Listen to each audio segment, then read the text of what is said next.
दिनमा पनि गरेर खिचौँ न एउटा भिडियो खिच्नु है त ओहो ल पकड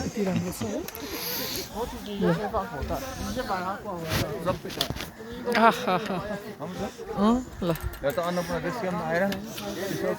अन्नपूर्ण हिमालयको एकदमै नजिक 5 मिनेटको फरक यहीँबाट अन्नपूर्ण हिमालय हो सुरु हुन्छ त्यो कास्की जिल्लाको अन्नपूर्ण गाउँपालिकामा पर्छ है धेरै टाढा पनि छैन हाम्रो 4160 मिटरको उचाइमा छ अक्सिजनको कुनै प्रब्लम छैन केटाहरू अनि यो यताबाट देखेको फेरि माछा पुछ्रे अन्नपूर्ण यसरी हुँदो रहेछ तपाईँहरूले भिजिट गर्न सक्नुहुन्छ धेरै समस्या पर्दैन 3 दिन लाग्छ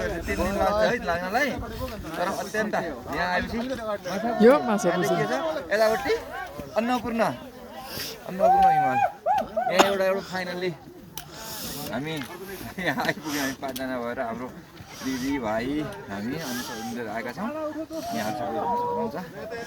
जय होस् हाम्रो हिमाललाई जय नेपाल